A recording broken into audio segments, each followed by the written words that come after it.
দিয়ে বেরোনোর পর আঙুলে যে কালির দাগ পড়ে তা সহজে উঠতে চায় না। এটা শুধু প্রশাসনিক কৌশল নয়, এর পিছনে রয়েছে শক্ত বৈজ্ঞানিক যুক্তি।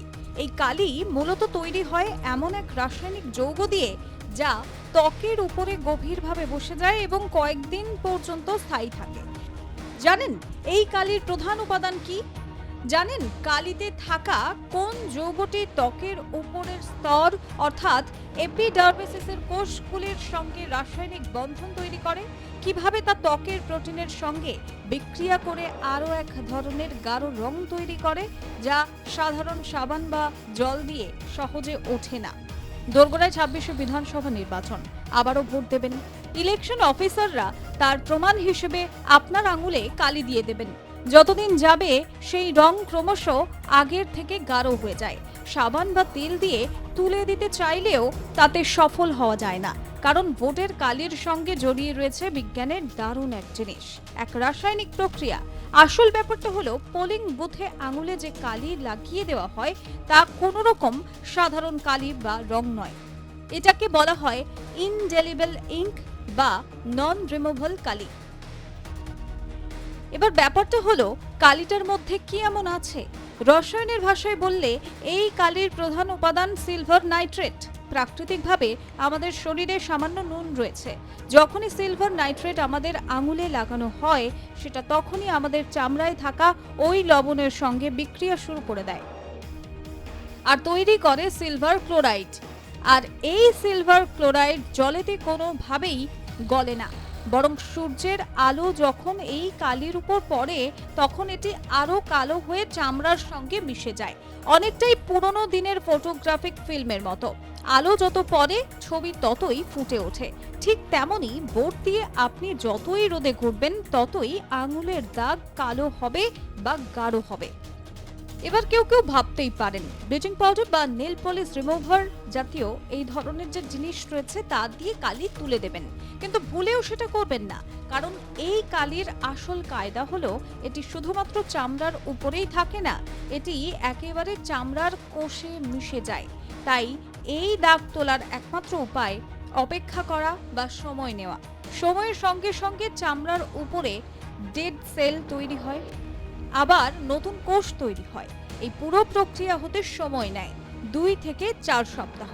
অর্থাৎ যতদিন ডেড সেল উঠে গিয়ে নতুন সেল তৈরি না হচ্ছে ততদিন এই দাগ থাকবে। চিকিৎসকরা বলেন জোর করে কেমিক্যাল দিয়ে এই দাগ তুলতে গেলে আঙুল পুড়ে যেতে পারে, কিন্তু আঙুল থেকে দাগ উঠে যাবে না।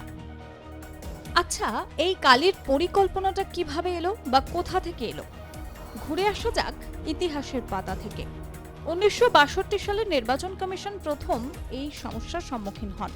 দেখা যায় বেশ কয়েকজন ভোটার একবার ভোট দিয়ে সাবান দিয়ে হাত ধুয়ে আবার ভোটের লাইনে দাঁড়িয়ে যায়। এই জালিয়াতি থামানোর জন্য নির্বাচন কমিশন বিজ্ঞানীদের সম্মুখীন হন। তারপর থেকেই Mysore paints and varnish limited এই কালি তৈরি করা শুরু করেন।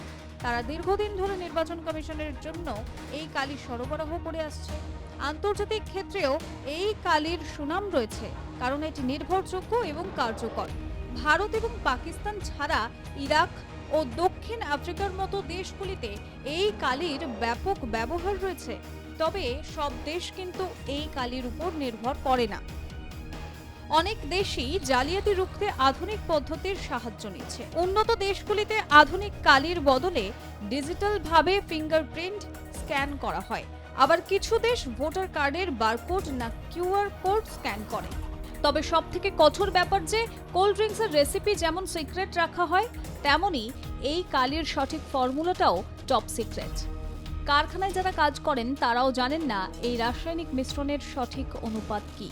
নিরাপত্তার স্বার্থে এটি গোপন রাখা হয়েছে।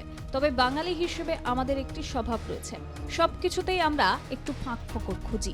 নির্বাচনের সময় অনেকেই নানান ফন্দি বের করেন। ইন্টারনেটে বা লোকমুখে শোনা যায় অনেকেই ভোট দিতে যাওয়ার আগে কেউ যদি আঙুলে ভ্যাসলিন বা নেল পলিশ তেল লাগিয়ে যায় তাহলে কালি চামড়ায় বসে না, পরে একটা টিস্যু দিয়ে ঘষলেই উঠে যায়। তাই যারা ভোট কেন্দ্রের মধ্যে থাকেন তারাও কম জান না, তাই তারা যথেষ্ট সজাগ থাকেন। তাই কালি লাগানোর আগে পোলিং অফিসার আপনার আঙুল শুকনো কাপড় দিয়ে মুছে নেন। যাতে এই জারিজুরি করা না যায়। আর সিলভার নাইট্রেট এতটাই শক্তিশালী যে এটি তেলের পাল্টা আস্তরণ ভেদ করে চামড়ার মধ্যে ঢুকে যেতে পারে। আগে অনেকে পেঁপের রস বা লেবুর রস দিয়ে চেষ্টা করেছেন, তবে তাতেও কোনো কাজ হয়নি। তাই এসব চালাকি একেবারে অচল।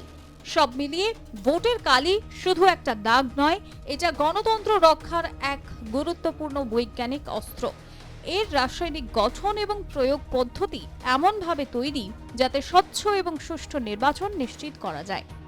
ব্যুরো রিপোর্ট, আর প্লাস নিউজ।